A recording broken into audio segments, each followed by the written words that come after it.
Un drapeau soviétique devant le parlement de Simferopol, ce n'est pas le signe de la nostalgie, mais de la confiance des pro-russes en Crimée. Appartenir à la Russie, c'est un espoir de stabilité. Et quand il y a de la stabilité, les gens du travail, des vrais salaires et ils vivent bien.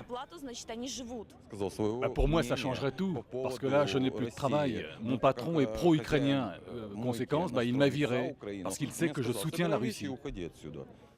Depuis hier, les pro-Ukraine sont plus discrets. Menacés par les milices, ils se réunissent dans le grenier d'une église. Andrei est l'un de leurs leaders. Visé personnellement par la propagande anti-révolutionnaire, il estime le référendum illégal et rêve d'un soutien militaire de l'Occident.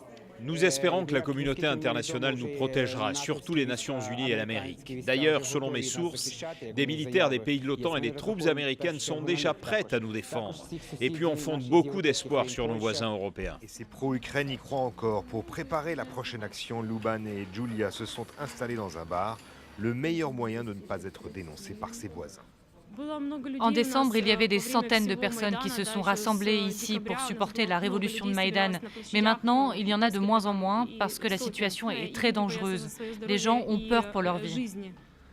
Dans quelques heures, la manifestation sera pacifique, mais ces jeunes filles doutent de ce qu'elles appellent la méthode européenne. Bref, que la discussion et la diplomatie restent complètement inefficaces face au langage de la force des pro-russes.